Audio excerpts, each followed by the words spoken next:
យប់ជ្រៅខ្ញុំទទួលសារពីមិត្តរួមថ្នាក់គូរូថាកុំបើកទ្វារដាច់ខាតខ្ញុំទៅចង់សួរថាមានរឿងអីស្រាប់តែមានសារមួយទៀតពីជីងជីងខ្ញុំបើកមើលប្រញាប់បើកទ្វារគូរូទៅផ្ញើមកខ្ញុំមើលសាររបស់ជីងជីងបើអ្វីដែលជីងជីងនិយាយជាការពិតអ្នកដែលទៅផ្ញើសារមកខ្ញុំ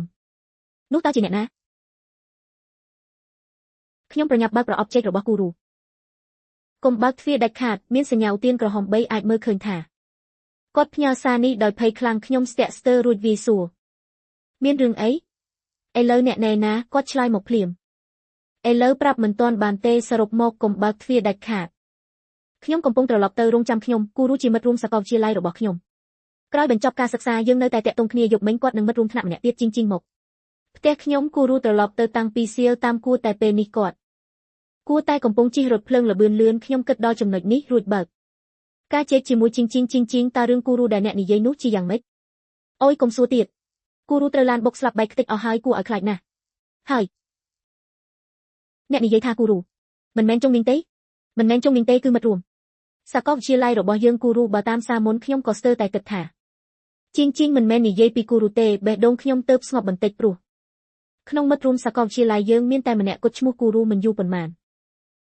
ជីងផ្ញើរូបមួយមកក្នុងរូបគឺកន្លែងកើតហេតុគ្រោះថ្នាក់ចរាចរណ៍សភាពគួរឲ្យរន្ធត់សាកសពនៅលើដីស្ទើរមើលមិនដឹងថាជាមនុស្សប៉ុន្តែខ្ញុំមើលតែផ្លែតក៏ស្គាល់សាកសពនោះគឺគូរូព្រោះកាបូបពណ៌បៃតងក្បែរខ្លួនគឺកាបូបដែលខ្ញុំទិញឲ្យគាត់ពេលមកផ្ទះខ្ញុំញ៉ាំហត់ព្រមសិលមិញពេលនេះខ្ញុំបែកញើសត្រជាក់មិនឈប់ពីក្នុងរូបនេះគូរូត្រូវបុករហូតស្ទើរមិនស្គាល់មុខតែគាត់ធ្វើម៉េចបានជាផ្ញើសារមកខ្ញុំឬវិញ្ញាណគាត់ជាអ្នកផ្ញើប៉ុន្តែអ្នកដែលសម្លាប់គាត់មិនមែនខ្ញុំទេហេតុអ្វីគាត់ត្រឡប់មករកខ្ញុំឬគាត់ចង់ឲ្យខ្ញុំធ្វើពិធីបណ្ដេញខ្មោចគិតដល់ត្រង់នេះខ្ញុំភ័យញ័រហើយផ្ញើសារទៅគូរូតើអ្នកខ្លាចជាខ្មោចហើយមែនទេខ្ញុំប្រាប់អ្នកណាមានកម្មមានផលកុំមករកខ្ញុំអត់ទេអ្នកឈួតបើខ្ញុំស្លាប់ហើយតើអាចផ្ញើសារឲ្យអ្នកបានទេខ្ញុំត្រូវឡានបុកដល់ថ្នាក់នេះហើយអ្នកនៅតែចង់បោកខ្ញុំទៀតបន្ទាប់មកខ្ញុំស្វែងរកព័ត៌មានលើអ៊ីនធឺណិតហើយរកឃើញព័ត៌មានអំពីករណីនេះខ្ញុំផ្ញើវាទៅគូរូហើយនិយាយម្នាក់ឯងថាអាយ៉ាគួរឲ្យខ្លាចណាស់ចេញទៅឆាប់ទៅបើអ្នកមានបញ្ហាមានអ្នកប្រាប់អ្នកថាខ្ញុំស្លាប់មែនទេឲ្យអ្នកប្រញាប់បើកទ្វារខ្ញុំមិនទាន់បានឆ្លើយផងគាត់ក៏ផ្ញើសារមួយទៀតអ្នកធ្លាប់គិតទេថាមូលហេតុដែលគាត់ធ្វើបែបនេះគឺដើម្បីបោកឲ្យអ្នកបើកទ្វារបេះដូងខ្ញុំកន្ត្រាក់គិតមើលទៅវាពិតជាសម្ហេតុផលមនុស្សដែលស្លាប់ហើយតើអាចផ្ញើសារបានយ៉ាងម៉េចបើសារនេះជារឿងคล้ายៗនោះគូរូមិនបានស្លាប់ទេអីចឹងអ្វីសម្ហេតុផលហើយជីងចង់ឲ្យខ្ញុំបើកទ្វារប៉ុន្តែគាត់ធ្វើបែបនេះដើម្បីអ្វីខ្ញុំគិតមួយសន្ទុះរួចផ្ញើរូបរបស់ជីងទៅគូរូខ្ញុំចង់មើលថាគាត់នឹងពន្យល់រូបនេះយ៉ាងម៉េចគូរូឆ្លើយមកភ្លាមខ្ញុំគ្រាន់តែយករូបមួយមកបន្លាចអ្នកបន្តិចអ្នកក៏ភ័យដល់ថ្នាក់នេះទៅកាបូបនោះមិនមែនកាបូបដែលខ្ញុំឲ្យអ្នកទេកាបូបក៏មិនអាចកុហកបានទេពេលនេះខ្ញុំមានអារម្មណ៍ថាខួរក្បាលខ្ញុំត្រូវគេមើលងាយគូរូនិយាយត្រូវខ្ញុំមិនបានគិតសោះថារូបនេះត្រូវបានកាត់ប៉ុន្តែជ្រៅក្នុងចិត្តខ្ញុំមានអារម្មណ៍ថាខ្ញុំប្រហែលជាមើលរំលងបញ្ហាអ្វីមួយពេលនោះគូរូសួរខ្ញុំថាបើខ្ញុំចង់ធ្វើបាបអ្នកតើខ្ញុំនឹងប្រាប់ឲ្យអ្នកកុំបើកទ្វារនៅពេលនោះជីងផ្ញើសារមកទៀតហេតុអ្វីអ្នកមិនទាន់បើកទ្វារខ្ញុំទើបចង់ឆ្លើយក៏ស្រាប់តែគិតឃើញរឿងមួយហេតុអ្វីជីងដឹងថាខ្ញុំមិនបានបើកទ្វារឬគាត់កំពុងឈរនៅខាងក្រៅទ្វារពាក្យដែលគូរូប្រាប់ខ្ញុំធ្វើឲ្យក្នុងក្បាលខ្ញុំលេចឡើងនៅការសង្ស័យដ៏គួរឲ្យខ្លាចឬជីងកំពុងលាក់ខ្លួននៅមុខទ្វាររងចាំខ្ញុំបើកគាត់នឹងចូលមកភ្លាមជីងផ្ញើសារមួយទៀតអ្នកមិនជឿខ្ញុំទេមែនខ្ញុំប្រកាសថាអ្នកមិនជឿទេអ្នកតែងតែបង្ខំឲ្យខ្ញុំបើកទ្វារប៉ុន្តែមិនដែរប្រាប់មូលហេតុតែសារបន្ទាប់របស់ជីងធ្វើឲ្យខ្ញុំកាន់តែច្របូកច្របល់ទៅទៀតតើអាចទេថាអ្នកចាក់សោទ្វារនឹងបង្អួចគឺកំពុងធ្វើឲ្យខ្លួនឯងជាប់ក្នុងបន្ទប់ពេលគូរូមកគ្រប់អ្នកនោះនឹងងាយស្រួលណាស់មែនទេចុះបើគូរូចង់ឲ្យខ្ញុំនៅតែបន្ទប់មិនឲ្យចេញទៅណាខ្ញុំមានអារម្មណ៍ថាមានអ្វីមួយមិនត្រឹមត្រូវខ្ញុំសម្រេចចិត្តហើយវីដេអូទៅជីងគាត់មិនទទួលហើយក៏កាត់ភ្លាមខ្ញុំផ្ញើសួរគាត់ហេតុអ្វីអ្នកមិនហ៊ានទទួលវីដេអូកុំហៅវីដេអូមកខ្ញុំអ្នកមិនចាំបាច់វីដេអូជាមួយខ្ញុំទេអ្នកគ្រាន់តែបើកទ្វារទៅជឿមិនជឿក៏តាមចិត្តចម្លែកណាស់ពីដំបូងគាត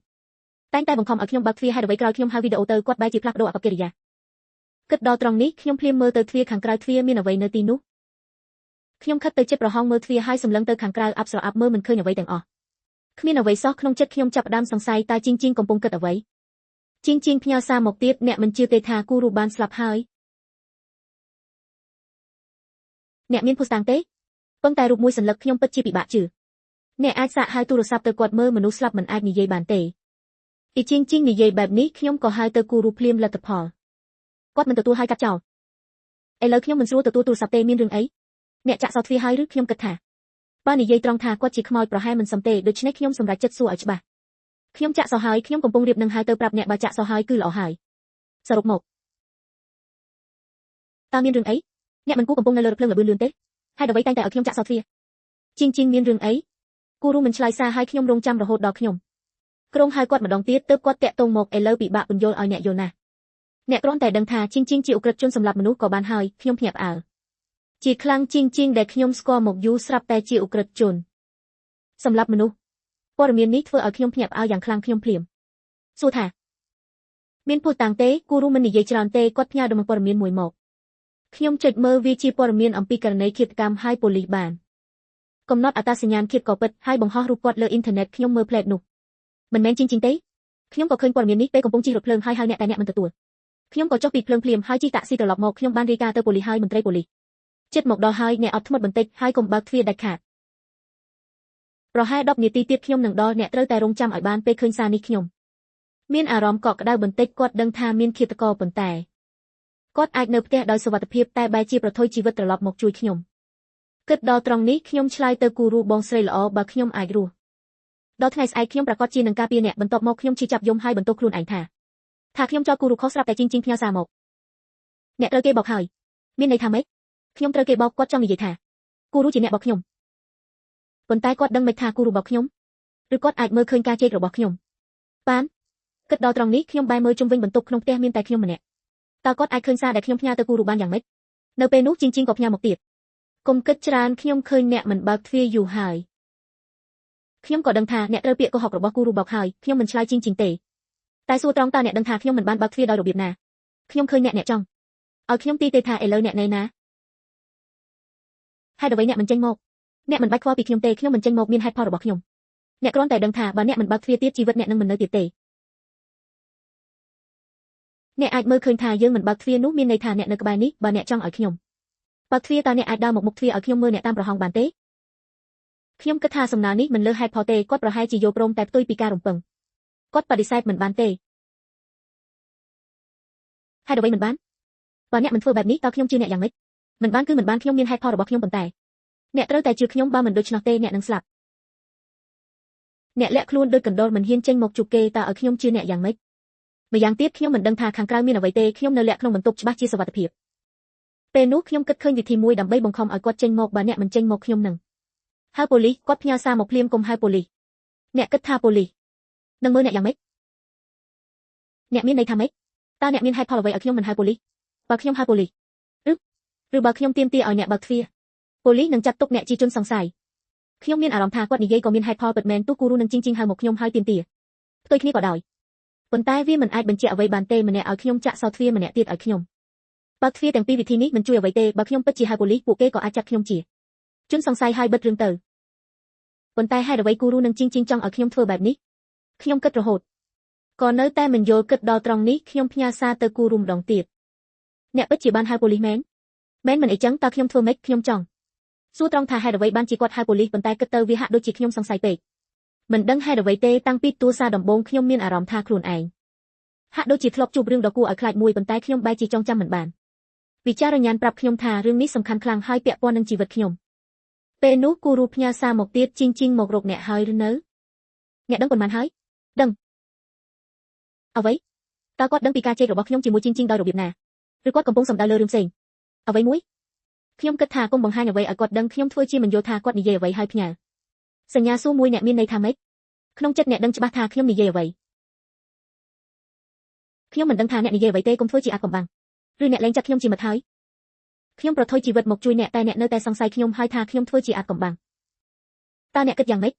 មុននេះអ្នកនឹងជីងនិយាយអ្វីខ្លះអ្នកមិនដឹងទេគាត់មករកអ្នកតែអ្នកមិនចាត់ខ្ញុំជាមិត្តអីចឹងខ្ញុំក៏មិនចាំបាច់ជួយអ្នកទៀតទេសំណាងអតើគាត់ដឹងប្រវត្តិជេករបស់ខ្ញុំនឹងជីងបានយ៉ាងម៉េចប្រតិកម្មដំបូងរបស់ខ្ញុំគឺគិតថាជីងប្រាប់គូរូខ្ញុំទៅរកជីងហេតុអ្វីអ្នកប្រាប់រឿងនេះទៅគូរូអ្នកនិយាយអីគូរូខឹងរួចហើយតើខ្ញុំប្រាប់គាត់យ៉ាងម៉េចគូរូស្លាប់ហើយតើខ្ញុំប្រាប់គាត់យ៉ាងម៉េចបើអ្នកមិនប្រាប់គាត់តើគាត់ដឹងពីការជេររបស់យើងយ៉ាងម៉េចខ្ញុំពិតជាមិនបានប្រាប់គាត់ទេចាំបន្តិចខ្ញុំឲ្យអ្នកមើលអ្វីមួយនិយាយចប់គាត់ផ្ញើរូបមួយមកក្នុងនោះមានរូបថតមួយនៅលើបញ្ជីអ្នកស្លាប់គឺរូបរបស់មិត្តខ្ញុំគូរូពេលខ្ញុំឃើញរូបនោះបេះដូងខ្ញុំត្រជាក់ស្ទើរឈប់ដើរនៅលើបញ្ជីអ្នកស្លាប់មានត្រារបស់ស្ថាប័នបើជីងជាឃាតករគាត់គ្មានហេតុផលអ្វីត្រូវខំធ្វើឯកសារคล้ายៗដើម្បីបង្កើតបញ្ជីអ្នកស្លាប់មួយទេជីងក៏គ្មានហេតុផលរបស់ខ្ញុំដែរអីចឹងមានតែលទ្ធភាពមួយគូរូអាចមើលឃើញអ្វីដែលខ្ញុំកំពុងធ្វើប៉ុន្តែគាត់តើធ្វើវាបានយ៉ាងម៉េច ពេលនោះគូរូផ្ញើសារមកទៀតថាទោះជាជីងមិនបានបោកអ្នកក៏ដោយខ្ញុំពិតជាបានជួបគ្រោះថ្នាក់ឡានមែនបន្ទាប់ពីអានសាររបស់គូរូខ្ញុំស្ទើរលោតចេញពីបង្អួចគូរូទួលស្គាល់ហើយថាគាត់បានស្លាប់ខ្ញុំវិញបែរជាកំពុងជេរជាមួយខ្មោច